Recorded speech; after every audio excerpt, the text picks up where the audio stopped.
السلام علیکم تماشابینان عزیز و ارجمند. دوباره چایخانه سینای آسایشگاه زمرد به کار شروع کرد.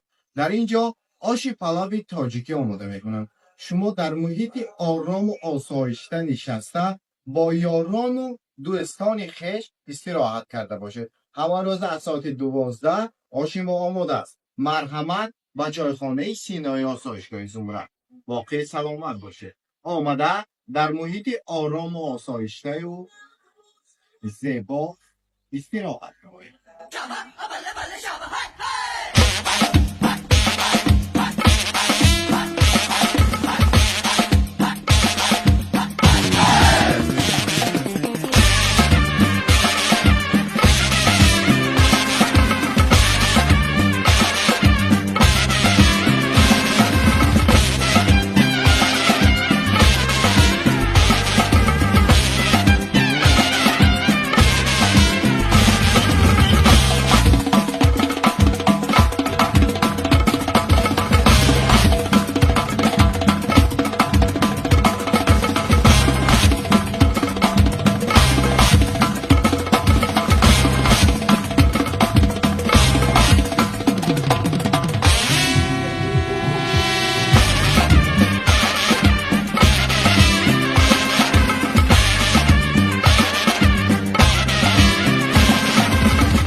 دوستان عزیز، ما آش پلاو زمرد را تقسیم میدیم. مرحمت، آمده خودتان چشید و بهادید.